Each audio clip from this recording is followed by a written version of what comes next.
$165,342. Year-to-date expenditures is $377,264, which equals just under 50% of our budget, which is through September, we are 50% through our budget year. Our capital reserves as of the end of September are $542,055, and we have a past due rent summary as of 9/11 of $16,683. With that, I will turn it over to Mike. Anything you want us to, anything special that you want us to look at in the budget? Everything seems to be going on track pretty well. I just want to note on the past due rent summary, we have two past tenants on there that have now vacated the premises, and I'm starting to work out a deal to see if we can get them on a payment plan. Discussions have started with Thomas James Photography.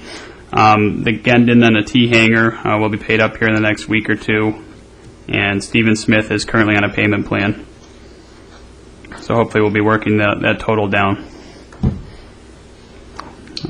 Just a question. Mr. Kantz. What's the status of Savvy Design?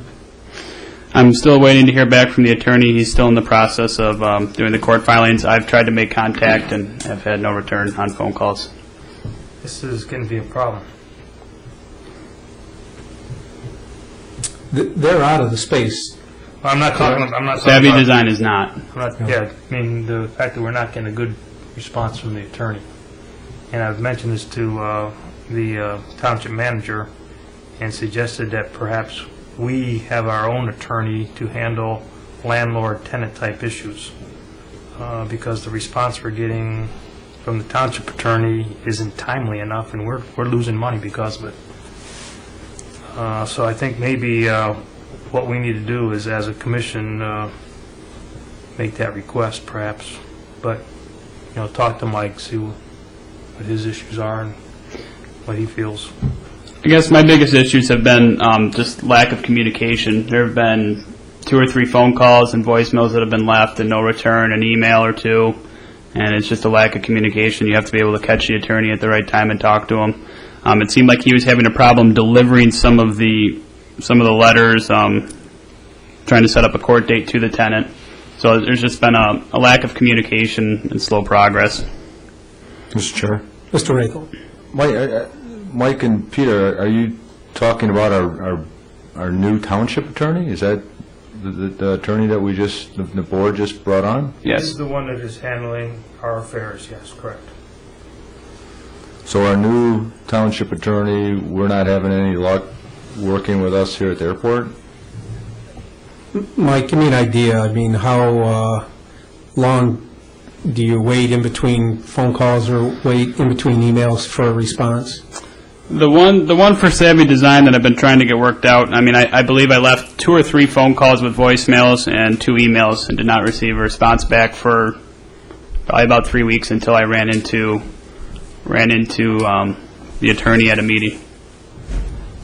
From my perspective, that's unacceptable. I think we should have, why don't you talk to the township manager and indicate that the Airport Commerce Park Commission feels that is unacceptable, and we have a preference to bringing in our own attorney to help us with our real estate issues. Okay, will do. I will pass it along to him. Mr. Chair. Mr. Rakel. Just a comment on that. I sense there's frustration with our board liaison and our manager, which is real and cannot be underestimated. But forever, the township attorney has taken care of this facility, and it hasn't cost us anything. We haven't gone out to get our own attorney. I don't want to just throw out there, we're willing to go get our own attorney now for whatever reason that the new township attorney is not taking care of us. So I don't think that's the solution. I think the solution is to have a meeting, Mike, with Dale, and like Ron just said, this is unacceptable for this is real business here. This is not taxpayers' money we're dealing with. This is our business, and without a responsive attorney, it handicaps us greatly. Just a comment, I don't think going out and getting our own attorney would cost us any more. I mean, whenever Mike talks to the township attorney, he gets charged for every 10th of an hour that he talks to him. So the fee would probably be the same. It wouldn't cost us any more unless we go to an attorney that's charging more, but I don't think that's necessary. I think we just need somebody that specializes in this type of litigation, because it is a special field, and if you get somebody that's on top of things, we don't run into the type of problems that we've been running into, and that's where tenants... It's a different maybe debate, but the township attorney that we've had for many years that I've worked with on this, in this setting with all these issues, there's never been a problem, so... Yeah, that is anyway. a different debate, I agree. Yes, and my intent was not to hire a different attorney that's going to cost us additional money. I would agree that that would be a situation where whatever money would normally go to the current attorney would just be subtracted, and we would use that money for a different attorney that would respond to us on a much quicker basis than we're currently getting now. Mr. Nardone? Mr. Chairman, I agree 100% with you, and the bottom line is if we're not getting service, it doesn't matter what we're paying if we're not getting a response. So the bottom line is, as you mentioned, the manager can try and fix this with Mr. Cantz, and if not, we should move on and do something different. Is there any other comments or questions on the September financial? Move approval? Motion by Mr. Rathel. Supported by Mr. Stoll to approve the September 2012 financial report. All those in favor say aye. Aye. All opposed say no. Motion carries. Item number 6 is the manager's report. 6A is the DHS termination date. Mr. Duker? These are two just brief items I wanted to update you guys on. I have been speaking with some of the agents over at the DHS facilities. I know the new building has started getting work done. They've broken ground on it in Gibraltar for them to relocate to. They have indicated to me, again, I don't know how accurate this is, but from their sources, they anticipate to be moving out in December or January. They gave me a number of a government official to contact to try to get an exact date, but I've had several phone calls there and haven't had a return yet, so I'm still waiting to hear back an exact date. Any comments or questions for Mr. Duker on item 6A? Hearing none, we'll move on to item 6B, which is Watson Engineering Utilities. This is another quick one. I understand we've had some utility issues in the past with Building 61, 62. I was under the impression that there were separate utilities in the building now. After speaking for a long time with DTE, it's clear that there's not. There's one electric line that comes in and two separate gas lines. So what the setup is that we are paying for the DHS's utilities, but Watson Engineering is not. So I'm going to try to work out a deal. I think my preference would be to have Watson, if DHS is really going to move out in December or January, just have Watson pay for all the building utilities, and then I'll show them if we can come to an agreement on it. The bills for the last 2 years for the DHS's and pay the difference. Keep us up to date Okay. at the next meeting as to how that discussion goes. Good. Any other comments or questions for Mr. Duker on the Watson Engineering Utilities? Hearing none, we'll move on to item number 7, which is our action items, and 7A is the revised terms and conditions of the airport improvement grants.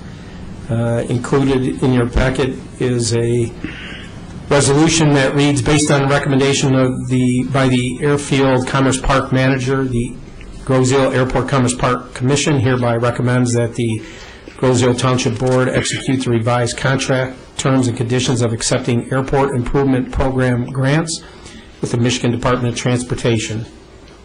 I'll entertain a motion before discussion. So moved. Motion by Mr. Cantz. Support. Supported by Mr. Nardone. Under discussion.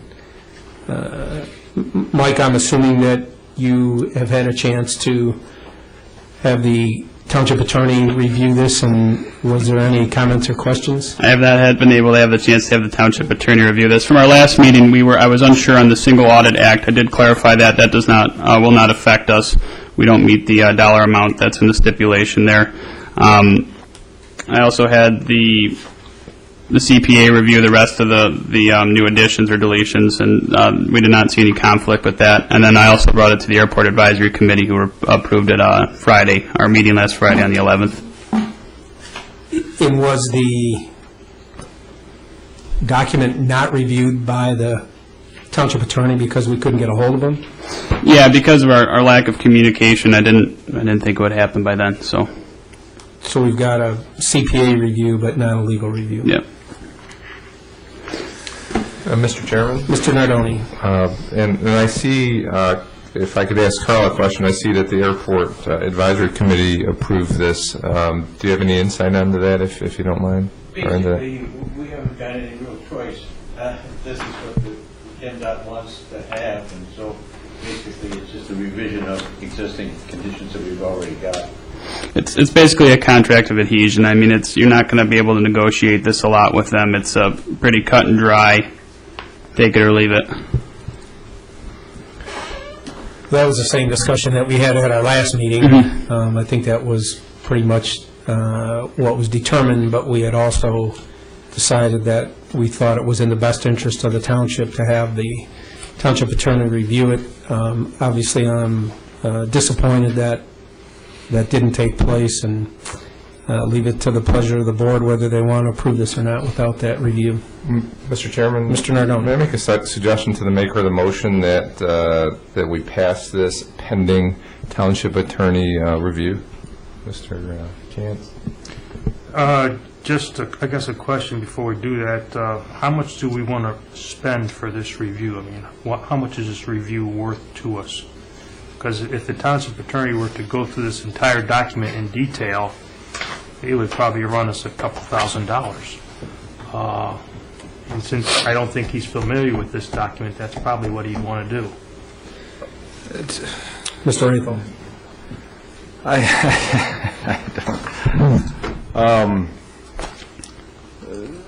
I can't approve this without our township attorney reviewing this. I'm not really sure why all of a sudden dealing with our township attorney is such an issue and a problem for us as a commission, where now we're going to start saying, well, we really don't want them to review it because it's going to cost too much.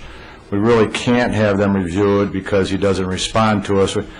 This is a major legal document, and it's very easy for everybody to say, the pilots, hey, yeah, man, that's how we get our federal money. Airport managers say, it's non-negotiable. Yeah, just sign it. I'm not just going to sign anything. It's not the way that we've done this. It's not the way that we should do it. And there seems to be a theme of an issue here with our legal representation here at the commission. I don't know where it's coming from. Mr. Chairman, if I may. Mr. Zucker. The only thing I was thinking of while reading this is that the contract's the same, and what you see on the front page is what has changed. So I would assume the last time it was passed, again, I would assume, I'm not guaranteeing that, but that the old township attorney would have reviewed this document and approved it back then, and then we should be concerned with the changes or amendments that have been made. But again, we can add the stipulation that it has to be reviewed by the township attorney before it gets approved. If you want to add that to the action item. When is the date of, when do we need to have this executed by? There's not a specific date, but for us to approve any other grants or projects we're going to get from the FAA, this has to be approved. So you'll see I have a couple on here tonight, action item B and C. This has to be approved before we can approve those, before we can move forward with those projects. Are B and C timing critical? The Phase 2 investigation, we were trying to get in before winter time, so that one would be a little time critical, but I think I could hold off until we get this reviewed by our legal team. I'm sure that everything is okay. I mean, I would make an assumption that it is, but this isn't the way that you do this stuff. This isn't the way that we've done it. It's not the practice of a legitimate governing body like this commission. Because we have a couple projects that we want to get done, let's just, take an agreement that is how many pages long? 32. 32 pages long. Yep. And just pass it without our township attorney giving us the approval to do it? I'm not putting my name on it. Okay. Well, it gets back to, should we get an estimate first from the attorney? No. Well, come on. Well, what do you mean, come on? We have an attorney in the township that we hire, okay, that we pay, we have a negotiated rate for. They're on retainer with the township here. And if we're getting waxed, if it's going to cost us $2,000 to have the township attorney review this for us, that's another issue that we need to take up with somebody around here. Well, but again, it's the airport money. We need to be financially astute about this. I would like to have some idea what it's going to cost us before we just tell them to go ahead and do it and then get a bill later. Well, let's just pass it. No, I'm not suggesting that. May I make a suggestion that if the maker of the motion is willing to limit the spending on this, because I think it's probably reasonably a $1,000 deal, if he'd make the motion to have it approved pending legal counsel's review in an amount not to exceed $1,000, I would support that motion. I'll modify the motion to that effect.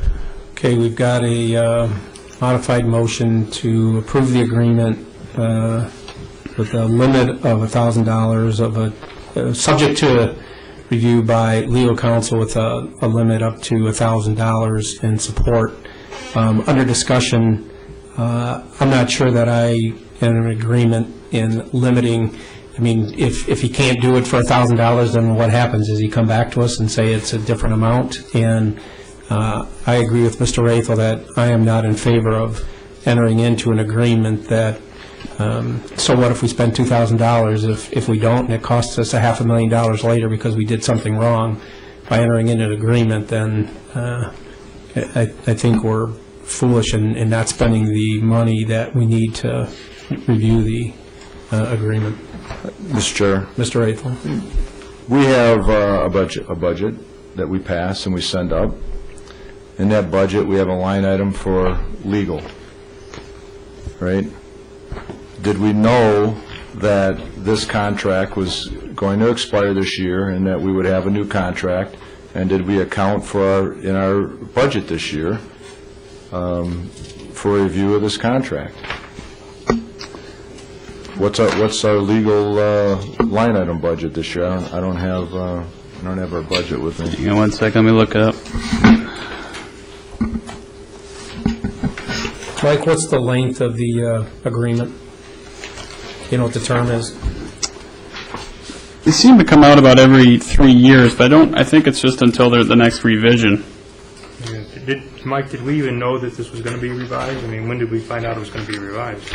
I was not aware of it until it got sent to me, but I don't know what the previous manager knew at the time or if he budgeted for this or not. It's dated April 12th, is what, 2012, so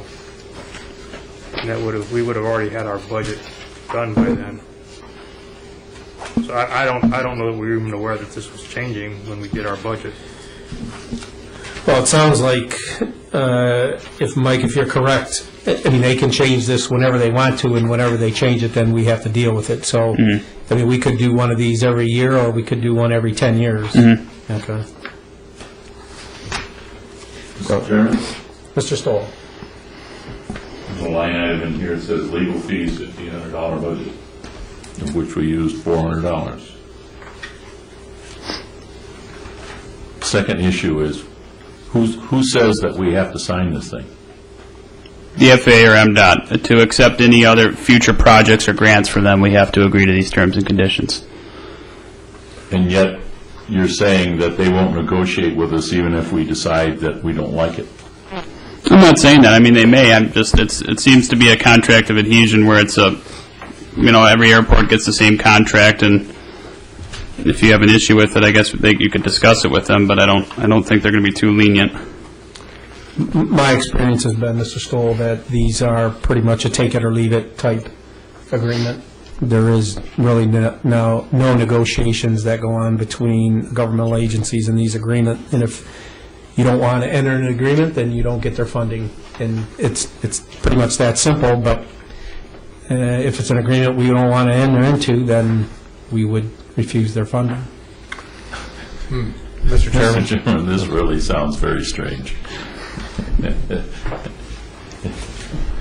It sounds like we're discussing something that in the end will make no difference. Mr. Chair, Mr. Rayfield. I think that all of the conversation that we've had regarding this is speculation. I think that myself, and I would speak for probably all of us up here, we all have a very good relationship with the FAA and Michigan MDOT and want to continue the programs that we have had and our projects going forward. So we have been very cooperative with the federal and state agencies when it comes to funding for these projects, to the point where we have bought airspace and removed trees and did all kinds of things, okay, to make this a world-class facility.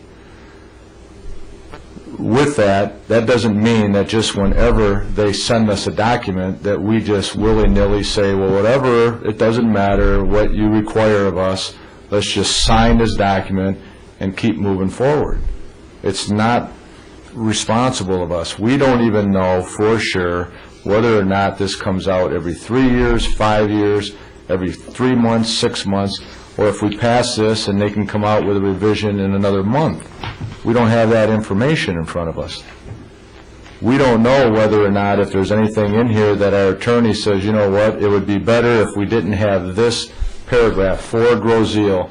If we could just remove this paragraph, we would be in a better position. We don't know if our attorney would say that, and we don't know whether or not the FAA would look at that paragraph and go, you know what, you're right. It's not a big deal to us. It doesn't matter. Let's just cross that out. But until we do this in a reasonable and professional manner, we'll never know. We're just rubber stamping a contract. Mr. Chairman? Mr. Nardoni. Do we know if there's a red line or black line version of this? I mean, we don't know if we're changing 50 words in this document or 500 words in this document, so we're kind of shadow boxing here, if you'll excuse the boxing analogy. But the bottom line is we don't really know what the changes are, and most of this appears to me to be boilerplate, and I would expect there's not going to be a lot of legal involved in that, but for what it's worth, I don't know. Have you seen a red line copy or version of this that might be more helpful? Maybe we don't need an attorney. Who knows? But it just appears to me that we don't know what the changes are. Mike, the paragraphs that you've got outlined, are you the one that did the comparison of the old version and the new version? No, what you see there is something I requested directly from MDOT of exactly what has changed from the previous to this current one. Okay. And that's what was sent back to me. Those are the only changes sent from the last time we agreed to this. Okay, so this is from MDOT saying Yes. that these are the changes. So that's your red line version, Mr. Nardoni? And I can go through those with you. I mean, the Single Audit Act is, we meet the central contract registrations, just making sure that we keep all of our documents in our office from the contractors when we do work. Under Section 3, number 5G, is basically stating that we cannot taxi an aircraft between an airport and a private property, so a plane can't leave the airport and go to your residence. 25A1, 2, and 3 pertains to returning revenue into the operating costs of the airport, which we meet all those requirements. All of our funds stay within the airport. 29A and B pertains to the airport layout plan, just says that we have to maintain one and make sure it's up to date, which we do. And 31A, B, and C pertains to disposing of land. I don't believe we plan on selling off too much land here in the near future, so. Mr. Chair. Mr. Rayfield. I don't know if that 31A, B, and C is correct what you just said. So Okay.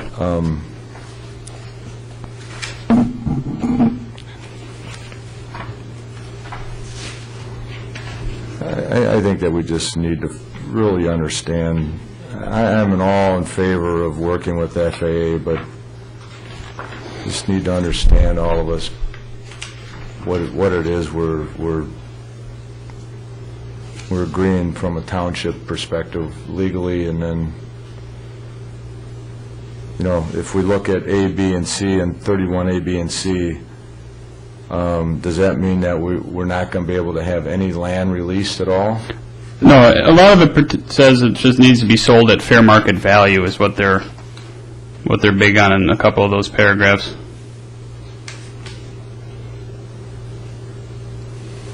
We've released land, to recreation, and I know that there's conversations going on now about doing some expansion there. Does this prohibit us from doing that, or,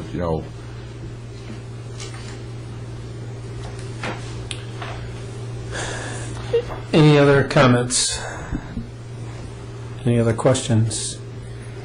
Before us, we have a motion by Mr. Canton, supported by Mr. Nardoni, to approve the resolution as presented, with the addition that it would be subject to legal counsel review, with a limit put for the cost of that review at $1,000. Any further discussion? Mr. Chair? Mr. Rathel. In light of some of these issues like 31A, B, and C, to have maybe further understanding of what that does to us, I don't want to approve it based upon $1,000 limit of legal. Unless, Mike, you're prepared to be able to explain exactly what A, B, and C does and how it limits us, and satisfy that understanding, I couldn't support even the current motion of approving it with the limit. Well, Mr. Chairman. Mr. Cantz. Sounds like 31 is the only issue, A, B, and C is the only, we can just read through them right now and make a determination. I mean, I think if we want to get these other things approved, and apparently they're on for approval, then this has to be approved first, according, that's my understanding at least. So rather than kick this down the road another month, can we just read through those 3 paragraphs and decide whether or not they need further investigation? Mr. Chairman, Mr. Nardoni. if I may, a couple of quick questions to the airport manager. Do you believe the $1,000 number is a reasonable number for legal review of the sections that we're talking about? Yes, if it's the certain sections, yes. The whole contract, I couldn't estimate a number for you, but I would say if it was to review the sections and get a clear-cut answer, $1,000 should definitely handle it. Well, Mr. Chairman, to the airport manager, my understanding is that those are the only changes to the contract, so nothing else should have to be looked at. Yes, that's why I brought it as an action. My assumption was that when the last time we received this, that the attorney would have looked at the changes, or at some point in time, the attorney has looked through the whole thing, and all we need to be concerned about are the new items that have been added or changed. But again, I can't guarantee that, but that would be my assumption. Mr. Chairman, there's Mr. been Nardoni. good points by Mr. Rathel and Mr. Cantz, and I'm prepared to vote on this, up or down. If there's any further discussion? Hearing none, all those in favor say aye. Aye. All opposed say no. No. Do a roll call vote. Mr. Rathel. No? Mr. Cantz. Aye. Mr. Nardoni. Aye. Mr. Stoll. No. And Mr. Moran is no. Motion fails. The next item on the agenda, unless we want to have another motion on this item. Mr. Chair, Mr. Rathel. I don't mind having another whack at this thing, I guess, because I know that is important. We need to show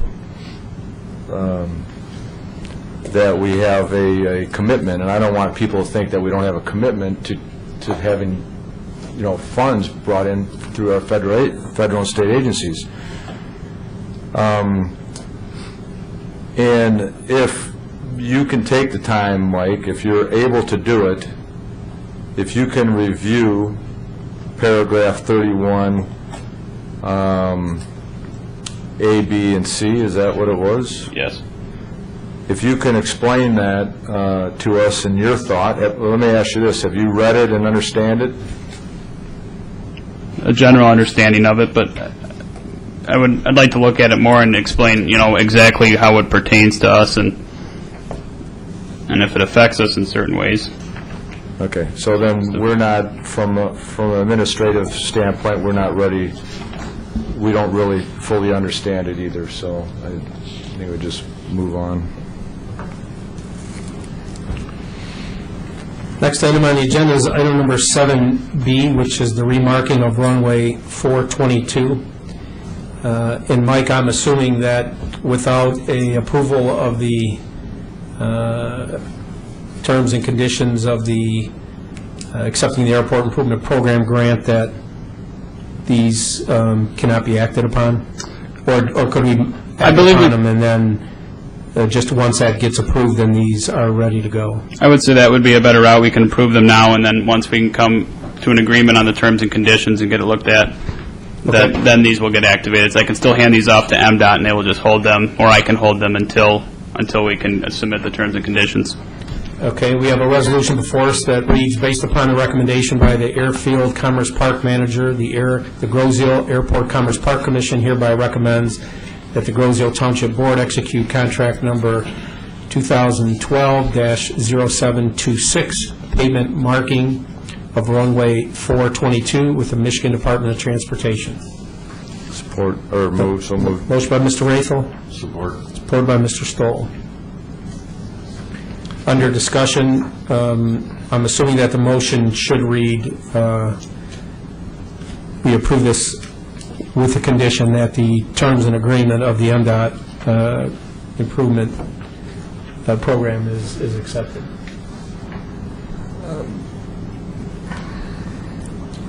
I mean, do we need to add that? It's just to prove it and... Yeah, I'm not sure we can even go ahead with the project until that's approved, so I think it's kind of, you can kill it that way, or you can add it either way. Mr. Chairman, Mr. Cantz. I have another question. These two items are also on the agenda for the Township Board on Monday.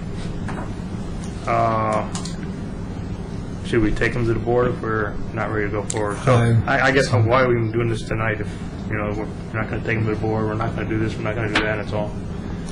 That was my question And, when I came to this item. I mean, we can put all three of these on the next board meeting. We'll just put 7A, B, and C on the agenda again once the agreement is reviewed. Mr. Chair? Mr. Rathel. I certainly understand, well, strike that from the record. I don't understand. Let's just pass them because we want the projects to be done. Again, we're making a decision, do we want this project, this remarking of runway 1735? And we can say, yes, we do, or no, we don't. There's another issue that needs to be resolved from our agreement with FAA, but that is a blanket agreement for everything that we do here. But if we show support of this project, it tells people that we do want these projects done. If we don't support these projects now, or we table them, then there could be in question our desire as a commission to do these types of projects. And I don't think that's the case. We're very much, or I am very much in favor of remarking the runway and doing the Phase 2 testing and other projects that we have scheduled. I'm very much in favor of doing this. We just need to work out the situation with our agreement. But I'd like to act upon these tonight and have the commission decide, yes, we're in favor of doing this, or no, we're not, as an individual project. Mr. Nardoni. Mr. Chairman, this may be out of order, so you can gavel me down, but I'd like to go back to the item that we have left on, kind of on the table. I'm not sure I understand, I mean, I understand the points being made that $1,000 may not be enough, but what is enough? I mean, are we holding this thing up over a few dollars? I mean, we can finish this whole thing tonight, get to a point we need to be if the board holdouts are because $1,000 does not seem like enough for legal review. Should it be $2,000? Should it be $3,000? Whatever it is, I mean, could we be jeopardizing our relationship with MDOT because we're holding these projects up? I would have no problem approving the agreement with MDOT, subject to legal review, and whatever that legal cost is, it is. And I'm assuming that, Mike, you manage that process as you typically would do anytime we hire legal counsel, and I don't think it would be, I think it would be okay to request from the legal counsel some idea as to what the cost is going to be for that review prior to him doing the review. Mr. Chairman. Mr. Cantz. If we do a review of the document, is it just the portions of the documents that have changed, or is it the entire document? In my opinion, as long as we know for sure what's been changed, it would be okay with me just to review the changes. Okay, so is that the direction we should give Mike, Mr. Duker? Because that's going to determine the cost. I mean, if the attorney says, well, I have to review the whole document, it's 32 pages long, we know what that means. If it's just those few paragraphs that have changed, and the changes are actually very, very minor, I mean, that's a completely different type of review. So the real question is, what type of review do we want? Mr. Nardoni. Mr. Chairman, sorry to keep going back to this, but it's my understanding that this has been reviewed by legal counsel in the past, and we're dealing with just a few changes here. The bottom line, and one of the reasons I thought, without the support of this board, however, that $1,000 was the right number, because I think it's time is because I think it's time to start managing our legal counsel, Right. and that was the point. Being the $1,000 might have gotten their attention, maybe not. But forget that for a second. If this board feels, and I think to pass these other two items, it's critical that we pass the earlier item with the language perhaps that you or Mr. Rathel have suggested. Mr. Chair? Mr. Rathel. Joe, just out of curiosity, why is it your understanding that this document was reviewed previously by the attorney? Mr. Chairman, Mr. Rathel, through the chair, I thought somebody said that, maybe Mr. Duke, or somebody said that our belief was that the legal counsel had reviewed this. Maybe I misunderstood. I think it's just the assumption that since a document such as this had been approved by a board previously, that I guess you're just assuming that legal counsel has reviewed it. Yes, I don't know for that for a fact, but I would assume that the base was reviewed and that every revision has been reviewed. But I don't know that for a fact. And I would only comment that here we are today asking to approve this and being pressured even by members of this board because we got to get these other projects done to approve it without legal review. So I wouldn't really jump to the conclusion that what we have in front of us has been previously reviewed by an attorney, by our township attorney. Mr. Chairman, I don't think Mr. anybody Cantz. here suggested that we approve without legal review. The motion that was on the table was put a limit on the dollar amount of that legal review so that we were somewhat fiduciarily responsible for what we're doing up here and not just giving a blank check. Mr. Chair. So the real question is, how much of the document do we want reviewed? And that's going to determine what the review is going to cost. So if we only want those portions that have been changed to be reviewed, that's one thing. If we want the entire document to be reviewed, that's another issue altogether. So I think we need to answer that question first, and there seems to be a difference of opinion there. Mr. Rathel. It doesn't matter it doesn't, I'll say it this way, it doesn't matter what it costs. We have a contract, a 32-page contract, that we are binding the township and our airport into legally, okay? And we owe it to our township and our airport and our operation here that we have approval to move forward with a legal review that we as a board use, and that's the township attorney.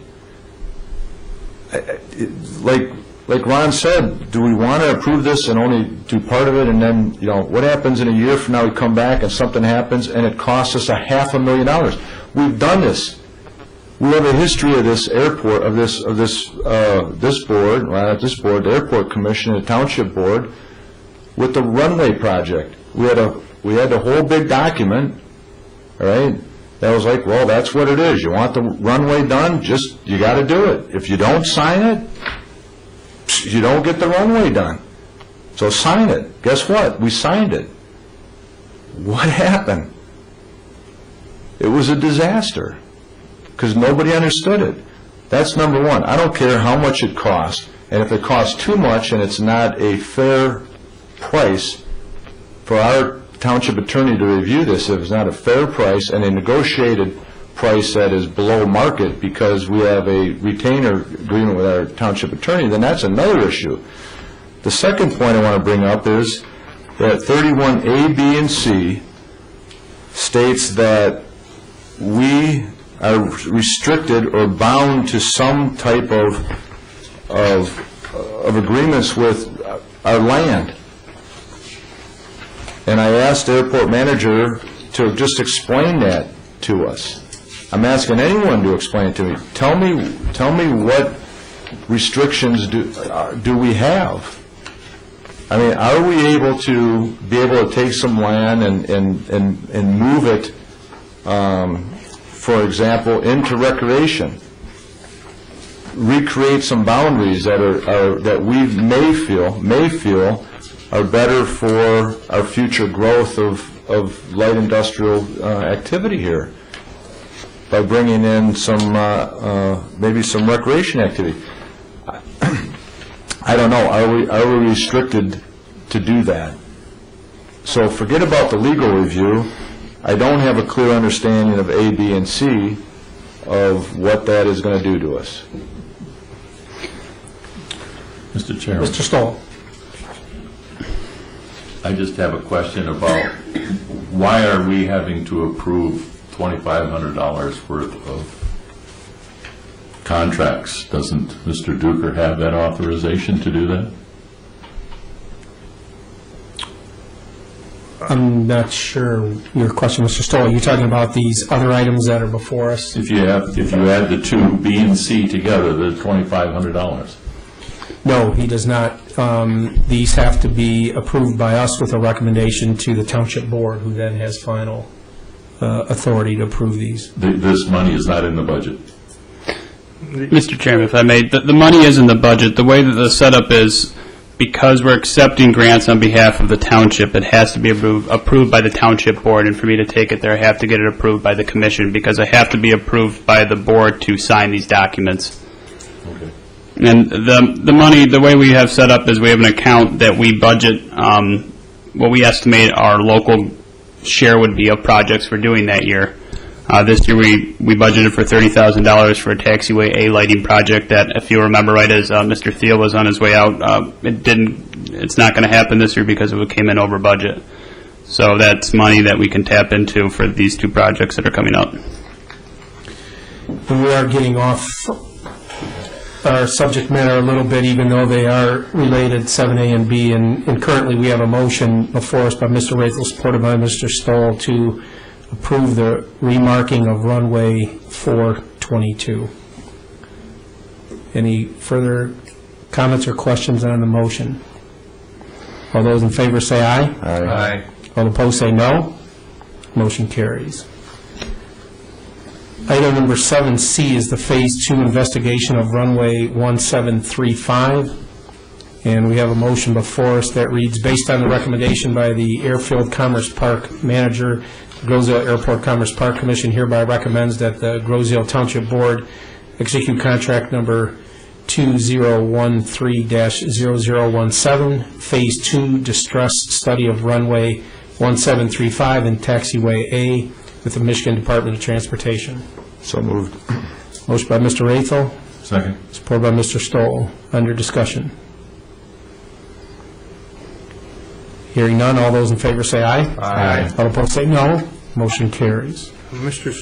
Chairman, Mr. Cantz. just a question. It's my understanding that those two items will not be taken to the board until action item 7A is resolved?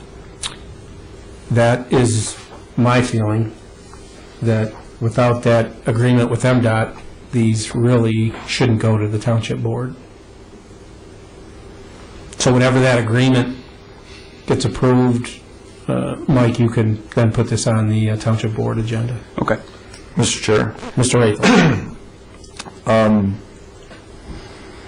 do we, I think I know the answer to this, but I'm not 100%. On the FAA agreement, does that go to the board as well for approval, or does that just stop? It does. It goes It does go to the board. Yep.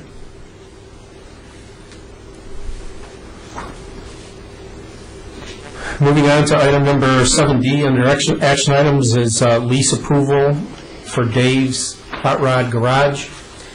We have a resolution before us that reads, based upon a recommendation from the Groseal Airport Commerce Park Manager, the Groseal Airport Commerce Park Commission hereby approves a lease between Dave's Hot Rod Garage, the Groseal and the Groseal Municipal Airport. Formal lease will be developed pending approval by the Commission. Terms of the proposed lease agreement are listed in the history, purpose, and explanation section of this resolution.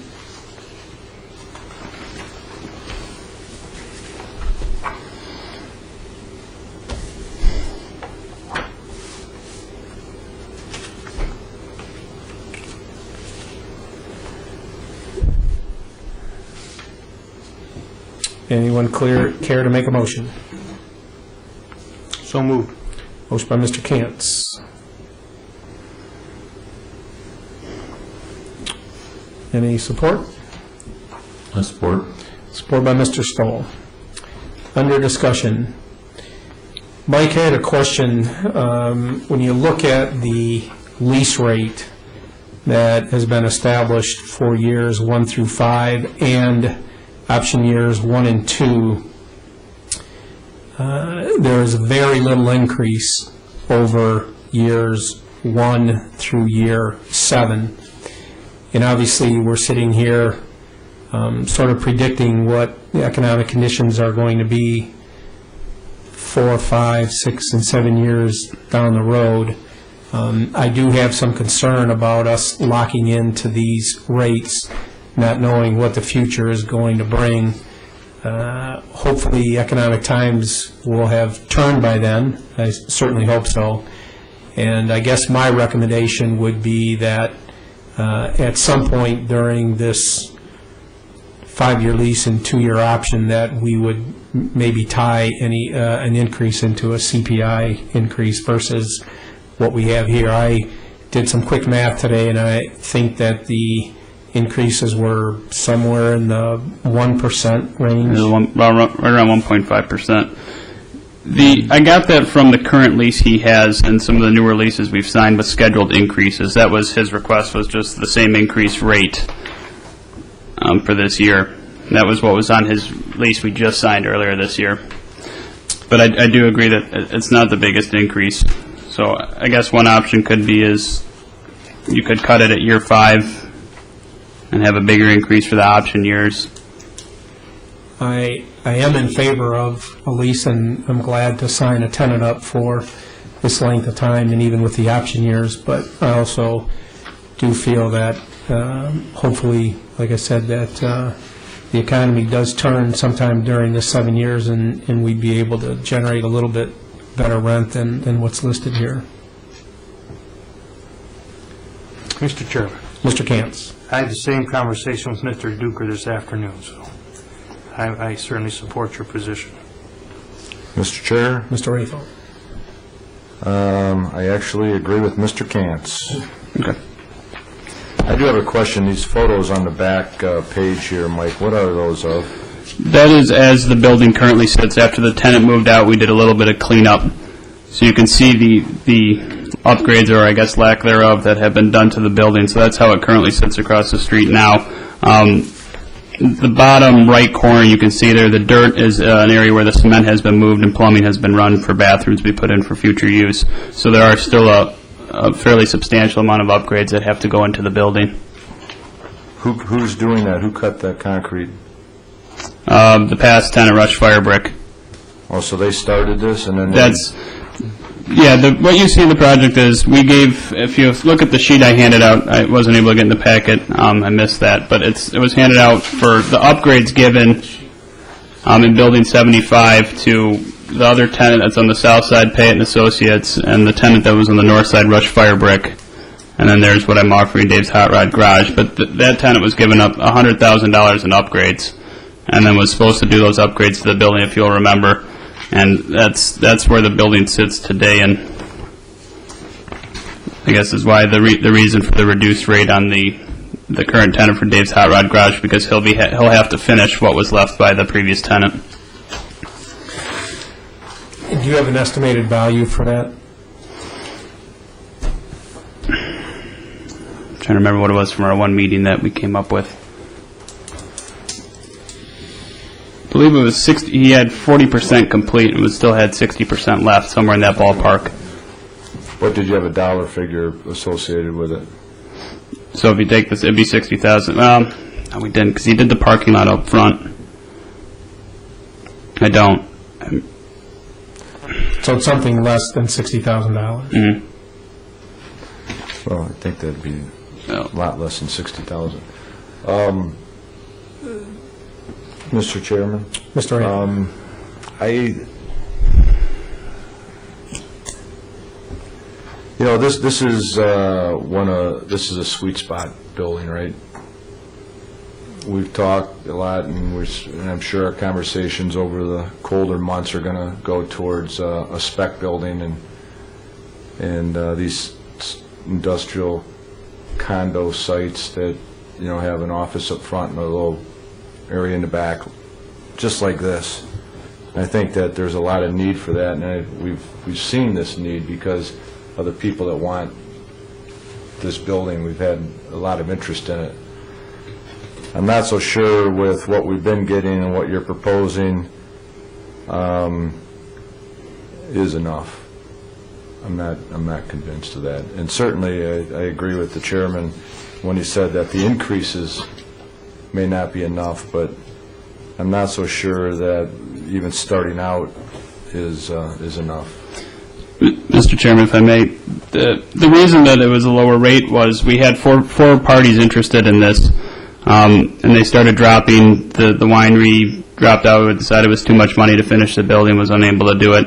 Payette and Associates was examining it and then decided it was too much. And the third party, Dan Scroziel, I never received a proposal from. So this was what I was left with, and I think $1,300 is a little low, but if you look at the prices we've given in the past to the other two tenants, it seems to be about the middle of the road. And I guess my intent with this price was to, instead of giving a rental credit like we've done in the past where the rent would be somewhere like $914 like we did with Payette, it was just kind of a middle of the road, let him finish the building on his own dollar instead of us being responsible for it and having to monitor it so carefully and end up in a similar situation to where we were in the past with having a tenant who has an incomplete building and then is behind on rent. Well, I agree with that. For certain, that concept is a lot better than a reduction in rent. However, we haven't gone out, we haven't looked for all of the tenants that are potential tenants came to us, and I'm just throwing this out. There's an opportunity to see really if this is our sweet spot of rent and what it is. And we have one building that has it's perfect. We have one building that's perfect with what we think is rentable space. Do we just rent it out there at a reduced rate just to fill it very quickly, or do we use it find out what we can get for that, so for our future development. I mean, if we rent it for this, and now we start to do an ROI on a spec building or similar type structures, do we use this reduced rate? You say, well, that's all we can get. Well, maybe it's not all we can get. Maybe we could have got more. We just didn't make the effort to try to get more. We just took the first guy that came along, kind of a thing. I mean, it's a lot of work. So Justin, it's a lot of work. You know, it's not the easy way to do it, but it's not easy to operate this place. Well, I do think, my understanding is that he's been a good tenant. As we deal with, from meeting to meeting, we have tenants here that we sign to leases that don't stand up to their side of the bargain. We have tenants that don't pay us, and as we discussed tonight, we have to hire an attorney to go chase rent more often than we'd like to see. And I have no problem with having a tenant that's been a good tenant for us, that pays on a regular basis, of entering into an agreement that's been negotiated up to this point. Mr. Chairman. Mr. Camps. I agree with you. Right now, the building is unrentable. I mean, there are no facilities in it at all. There's no plumbing other than the pipes in the floor. There's a big hole in the floor. There's the front office is non-existent other than some brick walls. We would have an awfully hard time running this space out without even giving the future tenant credits or fixing the building up ourselves, which would be a huge expense. I actually think this is a very, very good lease, with the exception, I agree with you, that at least for the optional years, there needs to be some type of cost of living increase, because the increases at that point are a little on the low side, to say the least. But the tenant is an outstanding tenant, and I'm fully in favor of this lease agreement with that exception. Mr. Chair, Mr. Ray. this is a lease agreement in front of us, right? Yes, well, it's a memorandum of understanding. What I did was, Dave brought a proposal to me with some numbers on it. I looked at it. His original proposal was for $1,200 a month rental rate. We negotiated back and forth. We settled out at $1,300. But my point is that it is leasable, right? We have somebody that wants to lease it Yes. as is. Yes. Who will complete the Well, facilities, who will complete a so bathroom in the let's- front let's be offices. clear. He doesn't want to take possession of that building until December, because he has an awful lot of work to do before he can actually move in. And he's willing to do that. That's why this is a good deal for us, because he's willing to make it inhabitable. Right now, it's uninhabitable. But the comment was made that the building as is unleasable, and that we'd never be able to lease it. But we are able to lease it. The terminology should have been uninhabitable. Someone is going to have to make the improvement Correct. in order for a tenant to occupy it, and we have a tenant that's willing to make those improvements as part of the deal to occupy. Mr. Chairman, Mr. Stoll. are these rates gross or net in relationship to the amount of money that they're putting into this building? Are they going to pay this amount plus the money that they're going to put into the building? Yes. Or are they going to pay this minus that amount? No. That was my intent, was just to do a cut dry, lease the building as it is right now, and then he will be responsible for doing the upgrades. So this is net. We will make $1,300 a month regardless of what upgrades are done to the building. So in actuality, the gross rent rate is significantly higher than the numbers that we're seeing here. If you took, Yes. The upgrades needed to the building and put it into a rent rate. Again, that was my intent, was so we don't have a reduced rent rate like we've done in the past with Rush Fire Brick, where, you know, he's responsible for $100,000 in upgrades, and we end up in a similar situation to where we were. so referring to the sweet spot that Mr. Rathall talked about, if we want to use this as a guideline for future buildings, we really need to have the real number here, so that is the experience that other people can look at, and then we will subtract from that the work that they do. Absolutely. Mr. Chair, Walt just brought up an excellent point, and I'm okay with that. I think that this is too low, and I know it's going to pass, but I think it's too low. But for future ROI of our buildings that we're going to talk about, I think that you need to find out how much money needs to be put into that building to make it habitable, to use Peter's words. How much of that is, then add it to this so that we have a gross amount of what it costs, and then we can use that number for future rents going forward to do ROIs on possibly building spec down the road, right? Does that make sense? Mike, you have the number, you just don't remember it off the Yeah, top I of your don't have it head. with me. Okay. I do remember version of it. Calculation. Well, it should be an easy calculation, and it's not 312, it could be, it could be 385 or 390.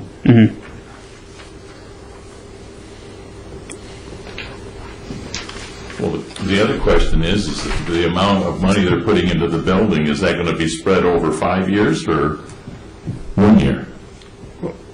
In terms of the square foot rate? It would typically be spread out over the term of the lease, which would be the 5 years. Any further discussion? Right now, we have a motion by Mr. Kansas, supported by Mr. Stoll, to approve the lease with Dave's Hot Rod Garage with the terms and conditions before us. Mr. Chairman, if I may, maybe we can pass this with the stipulation that it has to be based on a CPI increase year to year, and that will show more of a true market value for us in terms of increases. Well, did we want to do that for just the optional years or for? It's up to the board. It's not going to make a whole lot of difference for the first 5 years, I don't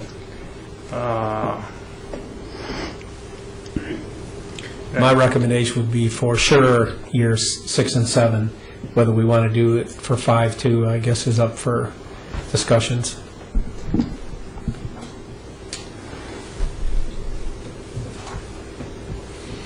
What are we doing for other tenants?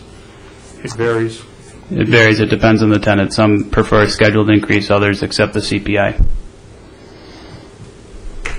So what's the average? Average CPI, I believe, over the last 12 years is 2.2%.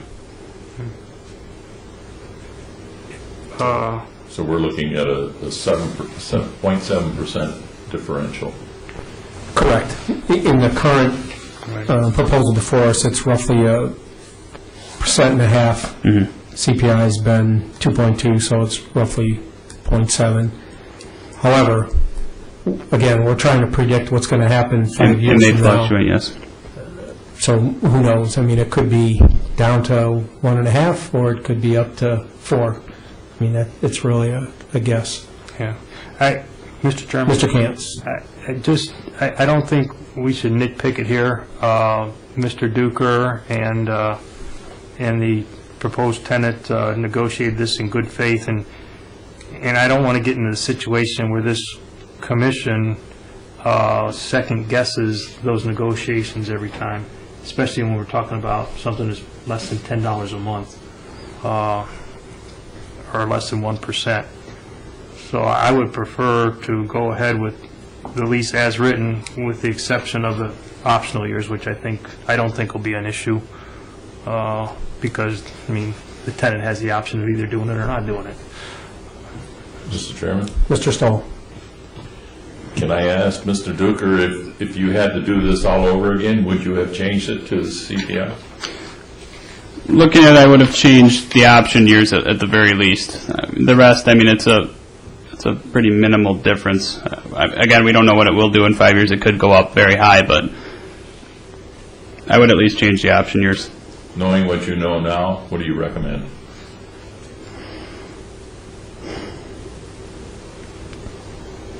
I guess looking at the upgrades that still need to be done, I would recommend that we approve the first 5 years and then the 2 option years be based on CPI.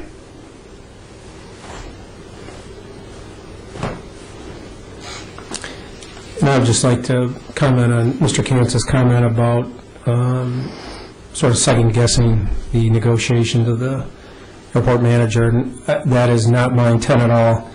I think Mr. Duker is new to the Airport Commerce Park, I think it's up to us to make sure he understands how we think in our position as it relates to long-term leases, and I think it's just a matter of him getting used to the way we think as it relates to those negotiations. And I had no negative, feelings when I said that. It's something that I want to, sort of reinforce his position and make sure that when there's a tenant out there and he's talking to the airport manager, that he is in fact talking to someone who does have the ability to make these negotiations. And I think he's done a good job. I mean, Yep. we can certainly disagree with him by a percentage here or there, but Yep. certainly Certainly it's an excellent job. say that within the framework of the entire agreement, we're pretty close. Right. Any other? Mr. Chairman, I just have one question to Mr. Raethel through the chair. What is the motion we're voting at? Right now, it's a motion by Mr. Cant, supported by Mr. Stoll, Mr. Cantz, I'm sorry. It's by Mr. to approve the resolution as, with the terms and conditions before us. And based on the comments of the airport manager, I would like to propose that we modify it so that the optional years increases are based on the CPI. Mr. Stoll, would you I agree with that, agree to support that? yes. Any further discussion? All those in favor say aye. Aye. All opposed say no. No? Let the record reflect that Mr. Raethel voted no.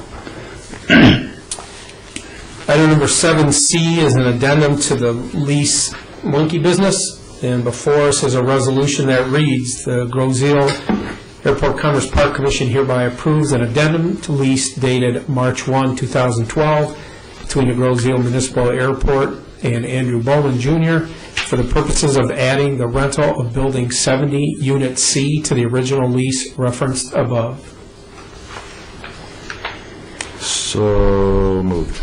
Motion by Mr. Raethel. Support. Supported by Mr. Nardoni.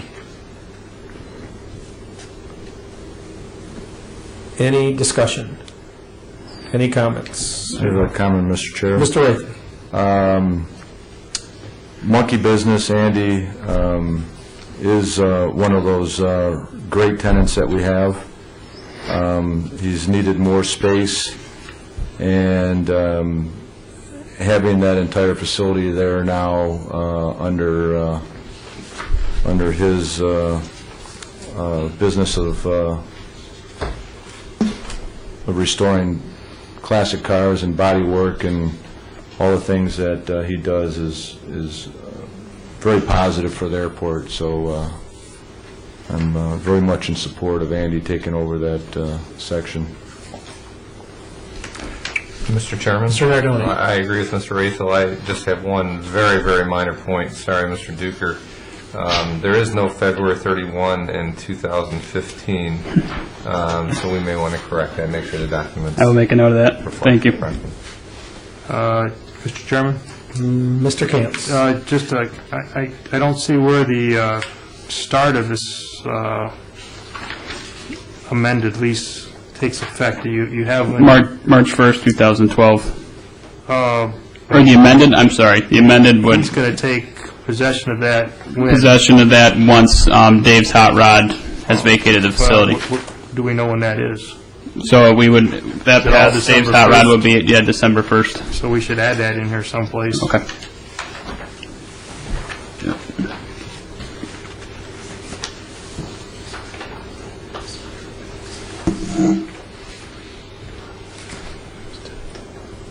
Steve, if you want to ask the question, go ahead. Mr. Raethel. I think the least amount, forget it.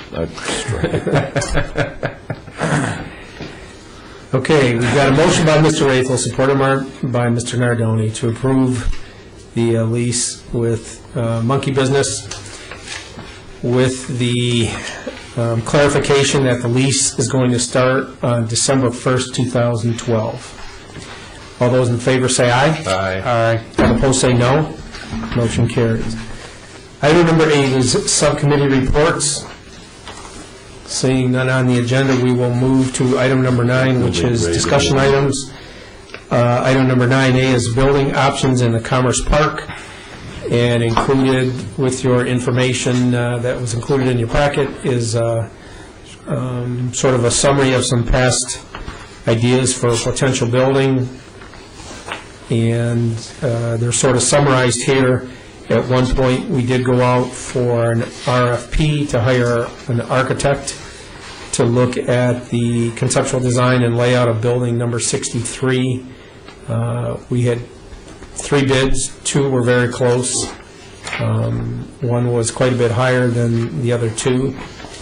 It was my understanding that we did not move forward with award of this to any of the 3 architects. And with that, I will open it up for discussion. Mr. Chair, Mr. Rathel. is this a aviation building? Is this a hangar? Is this a corporate hangar? What specifically is Building 63? I'm not... Building 63 across the street in our Commerce Park. Okay. This isn't a spec building, and this is just... No. Okay. This was the discussion that we had at one point about subdividing the Right, okay. I'm into sorry. multi-tenant. All right, I thought we were talking about a spec building, but this is just subdividing. So this is just an architectural conversation of going out and getting some ideas on how to subdivide 63. That's correct. If we choose to move forward. If you choose to move forward. No bid has been awarded yet. I believe in one of the meeting, you guys were going to authorize a $10,000 spending for one of these. It's just for a conceptual idea of the best layout that we can use the building for. Hey, Mr. Chair, Mr. Rathel. I'm confused here. There's an email from Tom Dunn dated February 17, 2010. There's a reference to Tom Dunn here. Are we talking about work that's been done in 2010 where we went to get these bids, or are these new bids? The one for Tom Dunn, I guess from our last meeting, what was requested was that I bring some information on old buildings we've looked at or ideas in the Commerce Park for new spec buildings or any other ones, and that one was one I found in a folder for 13 units that could be built. It was just a proposal from Tom Dunn. Of a new building? Of a new building, yes. So what are we talking about right now? Are we talking about going out and deciding whether or not we're going to do an architectural study of Building 63 or a new building? Either or both. I mean, it could be either way. What direction do we want to move forward? If we want to move forward in either direction with creating a multi-tenant building, do we want to take an existing building and create multi-tenant space, or do we think it's more advantageous to build a new building that's sort of built right from the beginning for that perspective?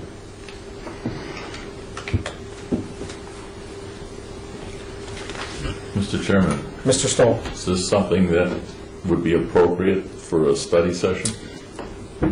You and I are thinking exactly alike. I thought the same thing, that this is going to be a much more lengthy discussion and a philosophical one about what we think is the direction that the Airport Commerce Park Commission should take, and I think I would agree with that this could be a hour, 2-hour discussion, and my recommendation would be to set up a study session. Okay, will do. That's just my recommendation. I don't know. I'd like to hear from anybody else.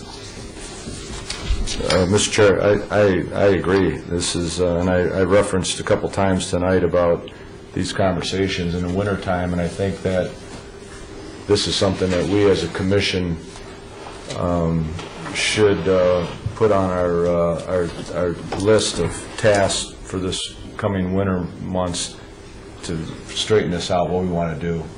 And I think it's a great study session idea that you have, Walt. Okay. If there's no objection, we will Mike, you and I can get together and we'll pick a couple dates for a study session here in the next couple weeks and see what works for everyone. Okay. Next item on the agenda is the chairman's report. The only thing I would like to bring up is an opportunity if we'd like to bring item 7A back up for discussion. If anyone has an appetite to approve that with the review by the legal counsel. Mr. Chairman? Mr. Nardone. If I may quickly, I'm sorry for continuing to beat this drum, but I would look to Mr. Stoll or Mr. Rathel to make a motion that is acceptable to them. I think it's our business to take care of this business, and that just kicking the can down the road is not the right thing to do. So I'm more than willing to listen to a proposal other than the motion that was voted on earlier. Mr. Chair, Mr. Rathel. there is a question that I have, and I am prepared to vote positively on passing this, subject to legal review. And I'm okay with that. Mr. Duker, please explain to us the revision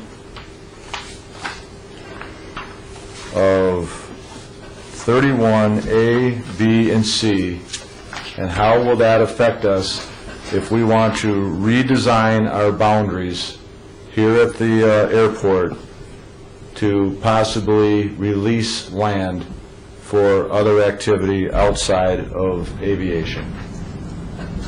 Mr. Nardone. Mr. Chairman, with all due respect to our airport manager, Mr. Rathel, I don't believe he's in a position to give us an opinion other than an administrative opinion, and I would suggest that you are right on target by suggesting that we need legal counsel to look at those items, and I would support your motion.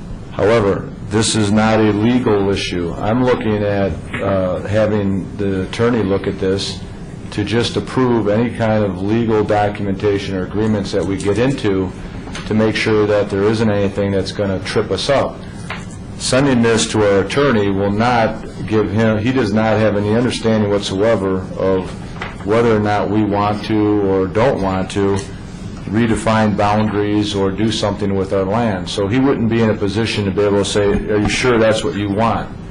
This is sort of the pleasure of this commission and understanding of what we want to do as a commission in the future. So a legal review is different than this commission having an understanding of how we want to handle our land in the future.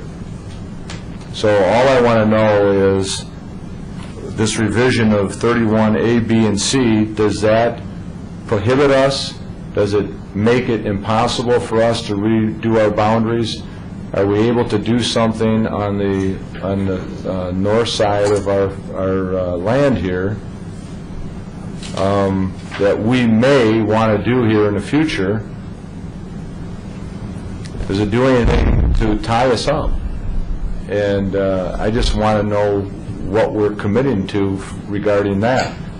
Once I understand that, and if I'm okay with that, then I would be more than happy to send it to the attorney and say, hey, just make sure, read it, make sure we're not getting into anything that we don't want to tie the township into legally. And I would be okay, but there's changes here that I don't know if we fully understand what they're going to do to tie us as an administrative body to do what we may want to do in the future. I would expect and hopefully understand that when legal review is done, that there would be conversation and discussion between Specifically, the airport manager and legal counsel, and the airport manager can bring that up to legal counsel, have that discussion, and if there is some question that's not clear of that language, then we could have legal counsel review that. But again, earlier in the meeting today, we did, I think, all agree that Mr. Duker is new on the job as our airport manager, and I certainly wouldn't expect him to know all the details of this type of language with his short stint so far as the airport manager.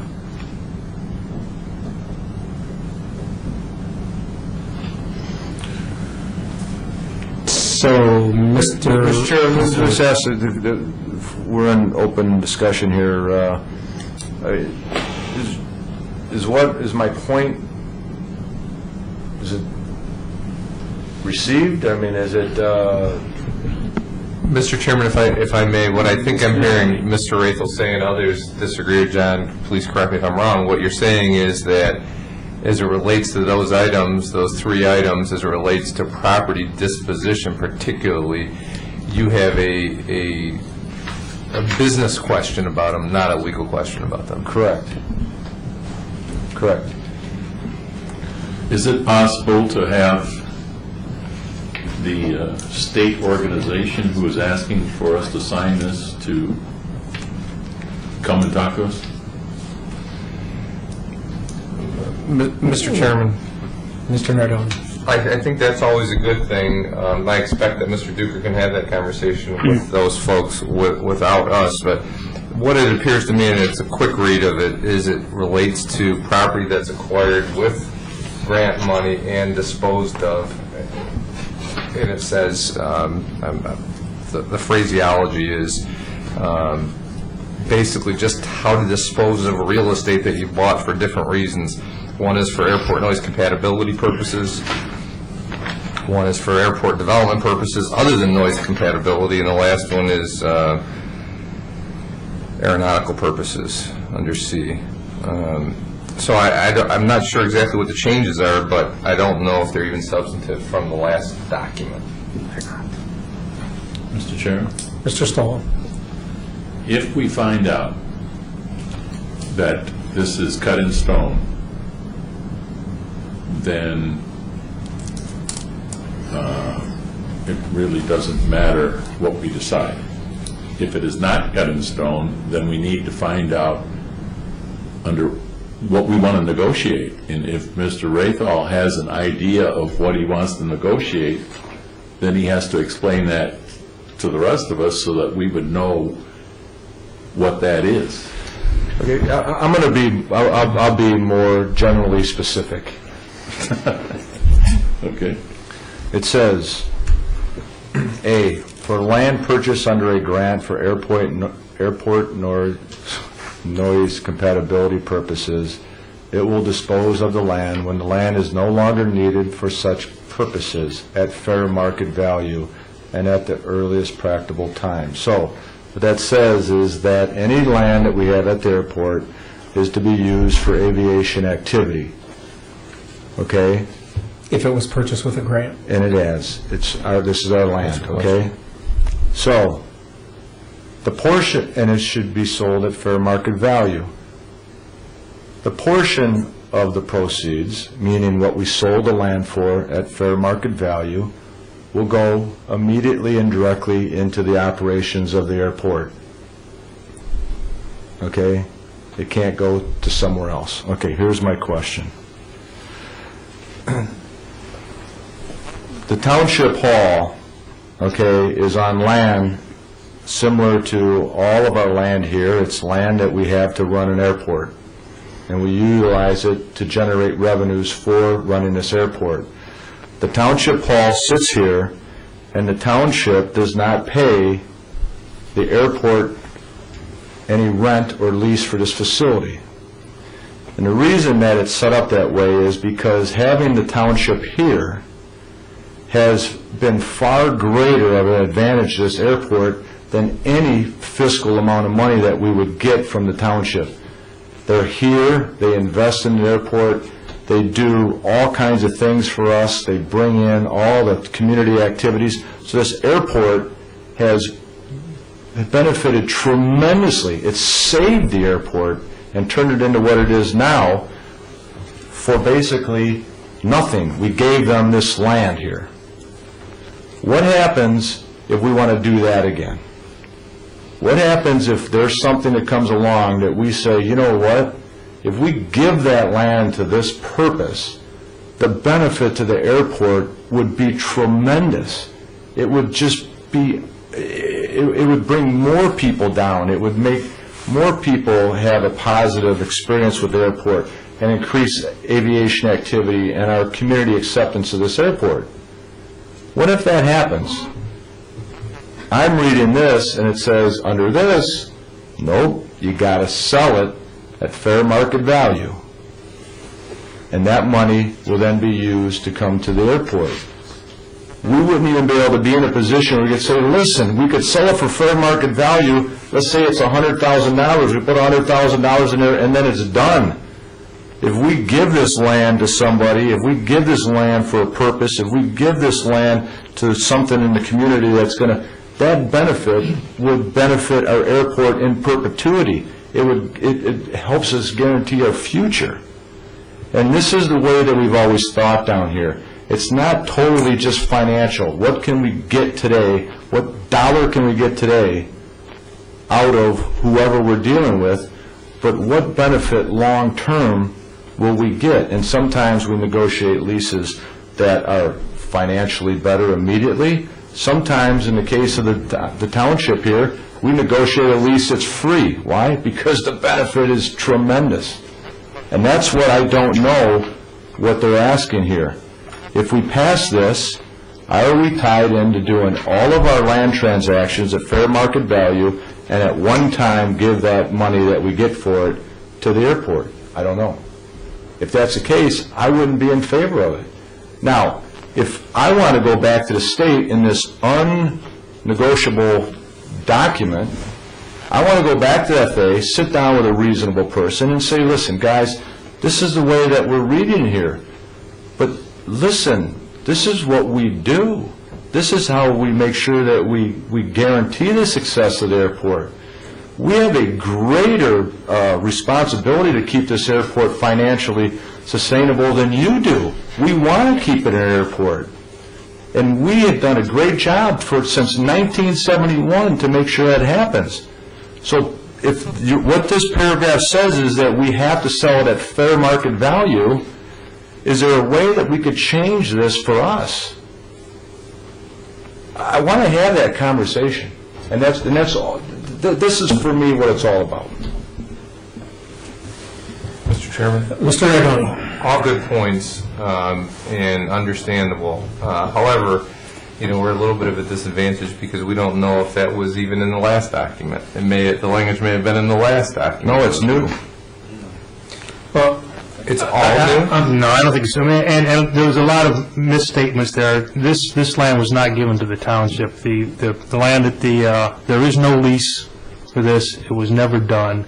When we sold the property to the township for the recreational fields, that was a process that we had to go through. It had to be fair market value. All that had to be documented, and that was a 2-year proposition to get that done. Actually, it was a 4.5-year proposition, and it was only for the township that we released the land to pay the township back for putting a roof on the hangar that we're in right now. That's correct. So it was a benefit for the airport and the township to do it. But it was all done at fair market value because that was the requirement at that time. It's amazing then how the fair market value of that land just happened to be the exact amount that the roof cost. No, it's a lot more than the roof. There was the parking lot was involved. There was a number of things that were involved. It wasn't just a roof for the hangar. But my point is that was a requirement 20 years ago.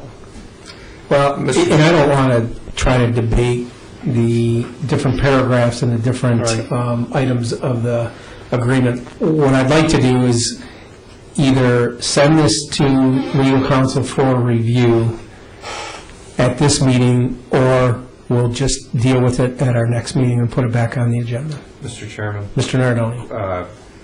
I fully support sending this to legal counsel for review, and I would like to also, I don't know if we don't really have a motion on the floor, but I'd like to make a motion that we do indeed send this to legal counsel for review, and that Mr. Rathel work with the airport manager to make sure that his business issues, which are all of our business issues, are resolved in the process before it goes to the township board.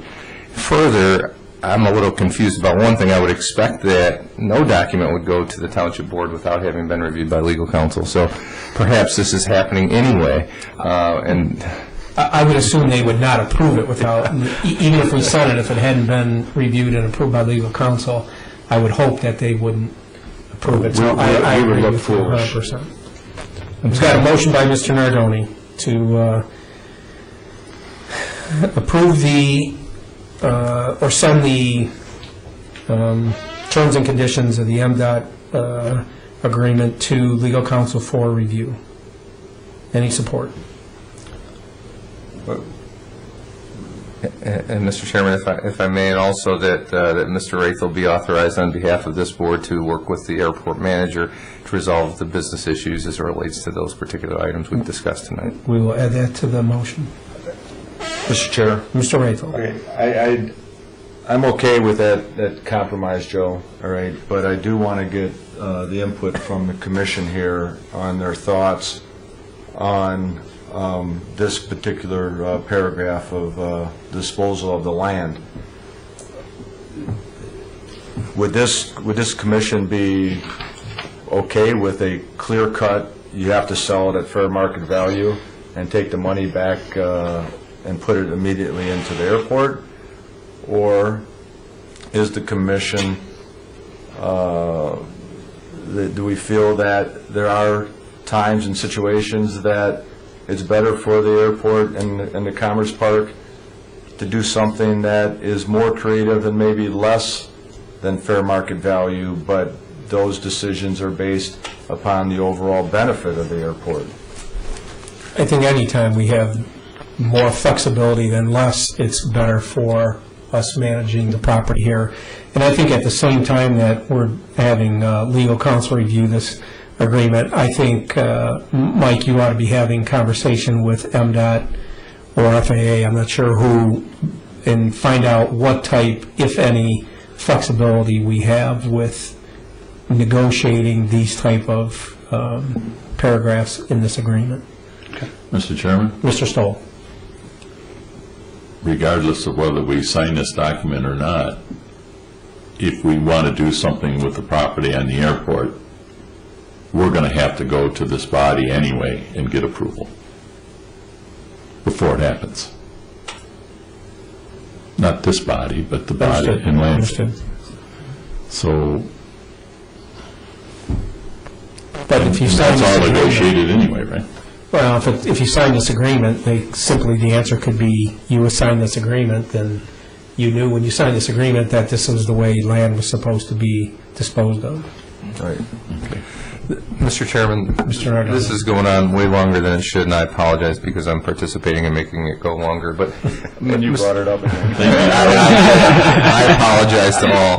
Mr. Duker, do you have the last version of this agreement with you tonight? I don't. Okay. I was unable to find one. I'll search deeper and see if I can locate the previous document.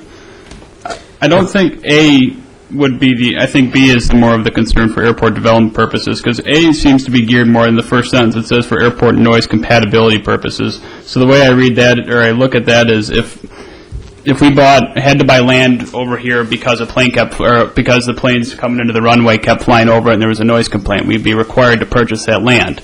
Now, if something comes up, we don't need that land anymore, then they're saying that A pertains to that, then we would have to sell it at fair market value. But now B, I guess my question would be for the land purchase under a grant for airport development purposes, would giving a piece of property away like that be considered airport development purposes, I guess is what needs to be researched in paragraph B there. Well, I look at it a little differently. I mean, A and B don't apply to us because we've never purchased any land. Under a grant. Yeah. So neither one of those apply to us. Another reason why Have that we- and then we'll be okay. That's exactly why we need legal counsel review, because we are not attorneys. That's right. So I will ask a second time. We have a motion by Mr. Nardone. Is there any support? I will support it and then go into one last discussion question. Got a motion by Mr. Nardone, supported by Mr. Rathel. Under discussion, Mr. Rathel. Is this Juan? Are we dealing with Juan on this, or who's our contact with this? There's different people. Anu is who handles the contracts, so I can contact her and ask her these questions, pass along the Can concerns. we do that together, since this motion is based on, me working, on this issue with you, that we set up a time as soon as you'd like to do that? Absolutely, we can do that, and I'll go ahead before we have that meeting and confirm that it's her that we can contact to look into those matters. Okay, I'm okay with that. Any further discussion? All those in favor say aye. Aye. All opposed say no. Motion carries. Next item on the agenda is public comment. Carl, anything? Let's talk about the last item. There's been these same requirements for land, and you guys have worked through it, not you, but this entire board and this township has worked through them for many, many, many years. This thing has been revised very minor. I think if we get into it, we're going to find that we're in better shape than we were because of the things that have gone on in the history here. And I would like to volunteer with Mr. Rayfeld if he'd like me to be there with him. And Mike, on this thing, that's why the Airport Advisory Board passed it, because we felt that it was in our best interest. Absolutely, Carl, that would be great. Carl, if you're willing to join that discussion, conversation, we would be happy to have you. No other public comment? But I do have a comment to Carl. Just know, Carl, that this has nothing to do with, certainly I'm speaking for myself, but it has nothing to do with the commitment to aviation and all the projects that we need. And it just, there's some things that you know, I just want to get clarified before we move forward, but it has nothing to do with a lack of commitment for any projects that we have in aviation, or, you know, the concerns of the pilots here at the airport. Any other discussion? Hearing none, I'll entertain a motion to adjourn at 8:40. So moved. Motion by Mr. Cantz. Support. Support by Mr. Nardoni. All those in favor say aye. Aye. All opposed say no. Motion carries.